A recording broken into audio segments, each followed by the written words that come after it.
210 Boxing here with Erickson Lubin. Erickson Lubin, man, you have a huge fight coming up on this Canelo Charlo undercard. You're fighting Jesus Ramos and everything. Talk to us about the fight and how you feeling. I feel great. Training camp's going great. I just fought 8 weeks ago. I got 4 weeks to go, and I'm motivated. You know, I got a young and hungry kid in front of me, and Jesus Ramos. But people fail to forget that I'm young and I'm hungry and I'm experienced and dedicated. So I feel like the whole boxing world's in for a treat. This is one of those fights. This fight right here could have been a main event of its own.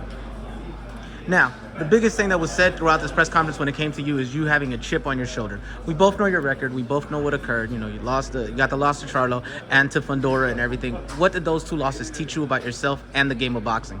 I feel like those two losses were a little bit different.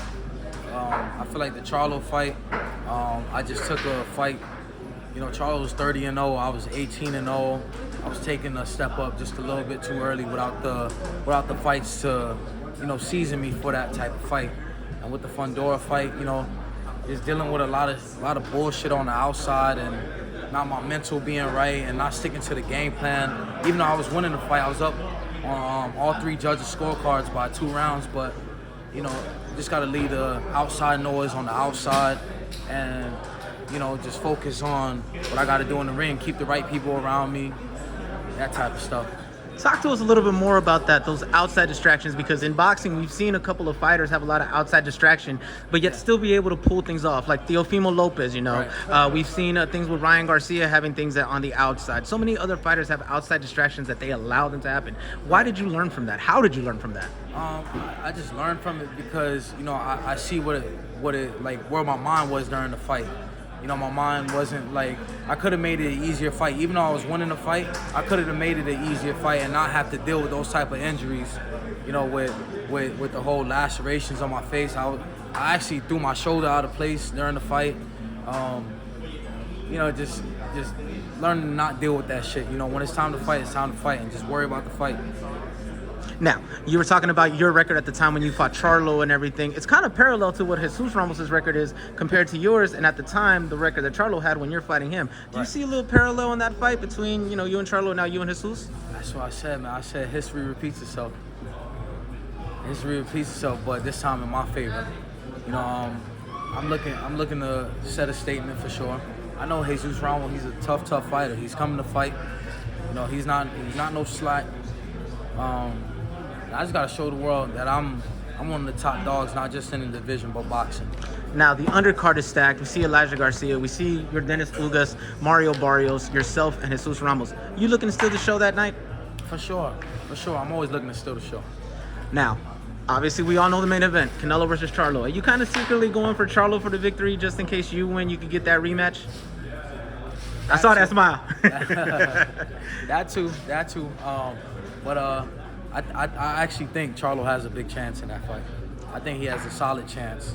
Not a big chance, but a solid chance. Break down that fight to us, because obviously everybody's saying Canelo's obviously the bigger man because he fights at 168, but when they were back in the days with Golden Boy, they were both at 154, and you could tell that Charlo was the bigger guy. You could tell Charlo was bigger and everything. To this day, even at the press conference, I still think Charlo was bigger than Canelo. And taller, a little bulkier, but at the same time, he is used to going down to 154. He doesn't have to lose those extra 14 pounds anymore during this weight. His power might bring the power with him. So we'll see.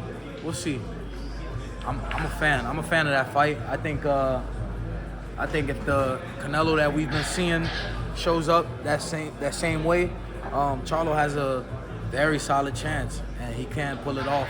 You know, he has a really high IQ.